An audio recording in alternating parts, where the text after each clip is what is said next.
I'm Anupi Singla with Indian as Apple Pie. Today we're going to talk about fish curry with butternut squash. It's delicious when you combine it with Indian spices. We've got the oil heating. You can use any kind of light oil, ghee, olive oil, grapeseed oil, or canola.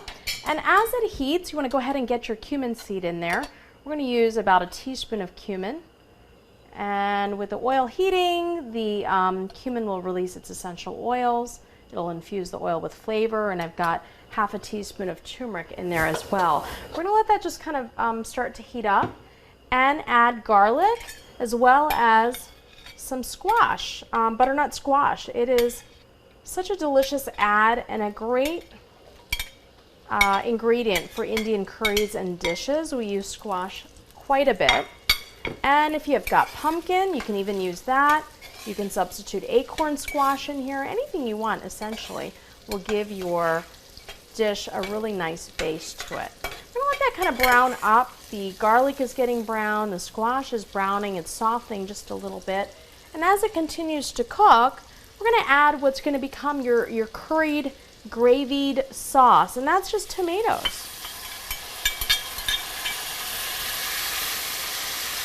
The water's hitting the heat and the oil, and the steam's releasing, and the flavors are going to all come together. And as they do, I'm going to go ahead and add some more spices, including a teaspoon of cumin, a teaspoon of garam masala, red chili powder. If you want to spice it up a bit more, you can always add in green chilies. If you want to spice it up even a little more with the red chili, you can also add in green chili peppers, fresh peppers. We're going to leave it this way. This is mild to spicy.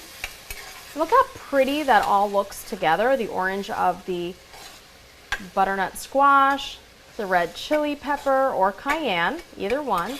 The garam masala is all cooking together to create a delicious sauce. Now, to make more of a gravy, all you have to do, remember, is add a little bit more water. And there you go. What we're going to do now is lay in our cod fillets.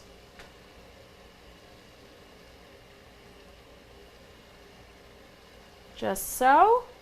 I'm going to arrange them just in one layer. We've got a few more fillets than we actually need. Put them right there. And we would take basically a lid from over here. We'll still it from the other pot. Turn your heat to low. Let it cook for about 10, 15, 20 minutes. As soon as the fish is done, put a little salt in there, about a teaspoon to 2 teaspoons of salt, and you're ready to go. So we've got this beautiful, delicious curry, the base coming from the tomatoes that we heated up, the flavors coming from the cumin, and the combination of the butternut squash and the fish make for a delicious, amazing curry. I hope you'll try it at home. I'm Anupi Singla with Indian as Apple Pie.